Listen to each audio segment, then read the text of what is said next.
What's up, guys? So I want to update to my Darklord deck profile since the new Darklords will be coming out within the next couple weeks, within the next couple weeks.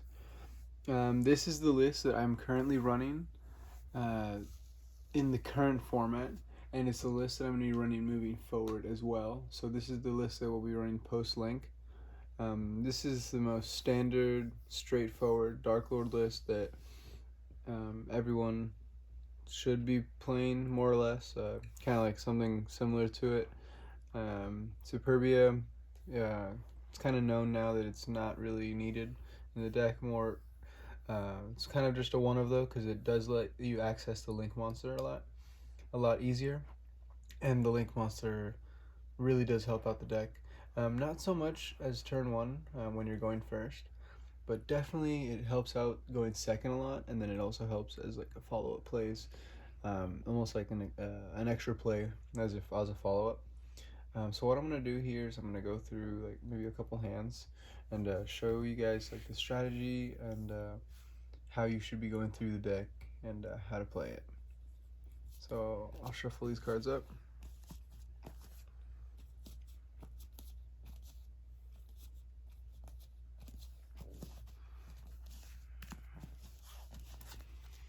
I'll do a power shuffle on them.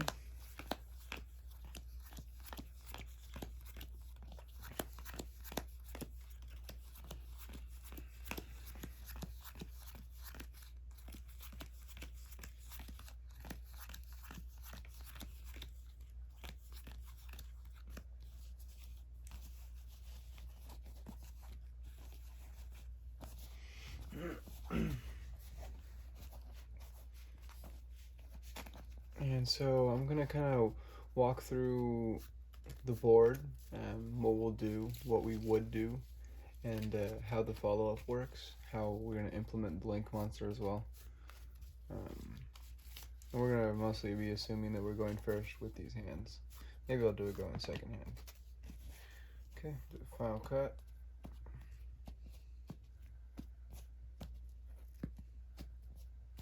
Okay, and then draw 5 for our start of the turn.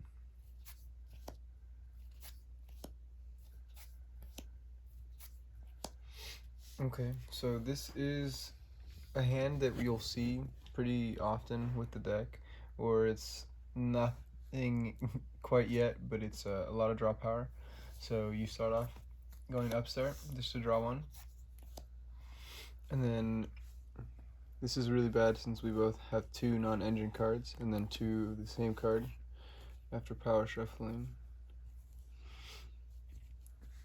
So we'll go Allure here, see if we can salvage this hand. Have to get rid of the Tez there.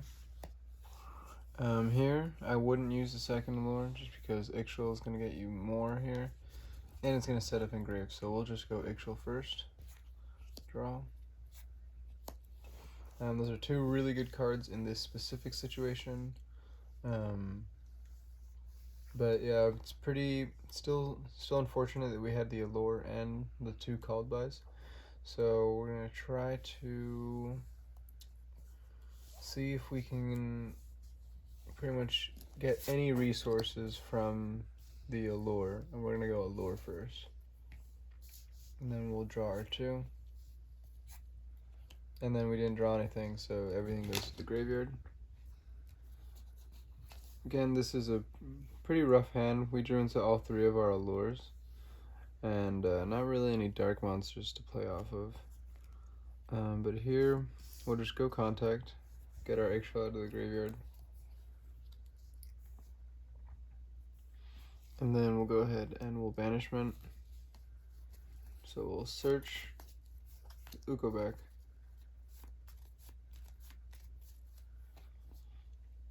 Ukoback can normal summon. Ukoback will Foolish One. I like to send Amdusc. I like to send Amdusc specifically because enchantment plays work really well to summoning out the vampire. I'll show it off real quick.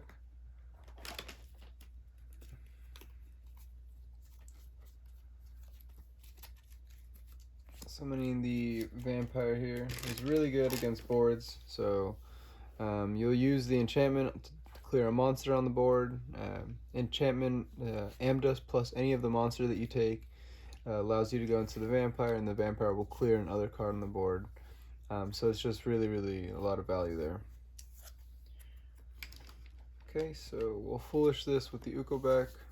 We'll use Ixchel's effect. We'll pay 1,000 life points.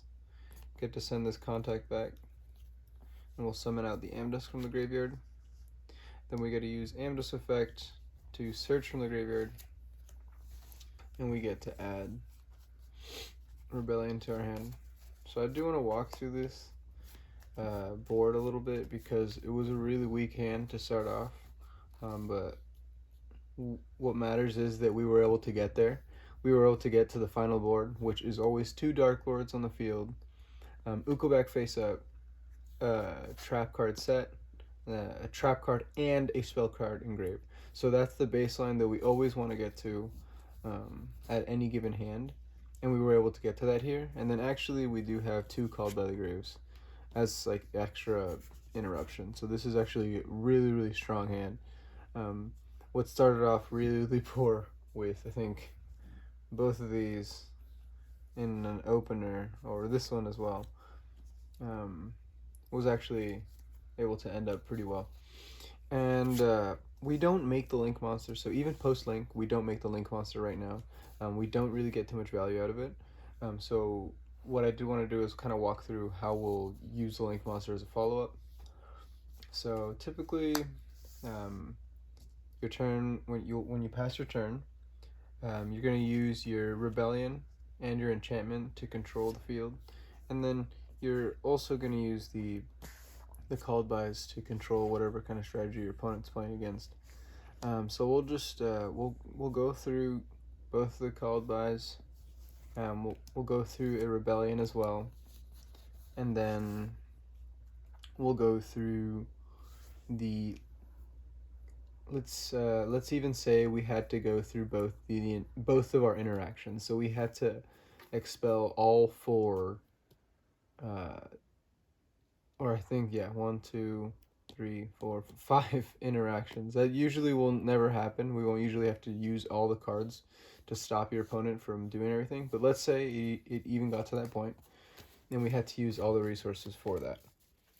So we're still left with the 2 Darklords on board, and then we're now down to 4,000 life points because each of the Darklords have paid 1,000 life points on their effects on both turns. So we'll then draw for turn. Okay, we did draw a really good card. So I'll return it to the deck just to show, because I think that was too lucky. I'll just show if we draw anything. Okay, so we drew Ixchel. That's a little bit more like relevant to play with, I guess. Just so that now we can use what we already have set up to play. So we use Amdusc. Amdusc will copy this contact. Ukoback can then send one to the graveyard. So here you can send Banishment, and then you can use Ixchel to then copy the Banishment. So you can do a couple different things here depending on what the board is that your opponent has or still has left after all that you've done.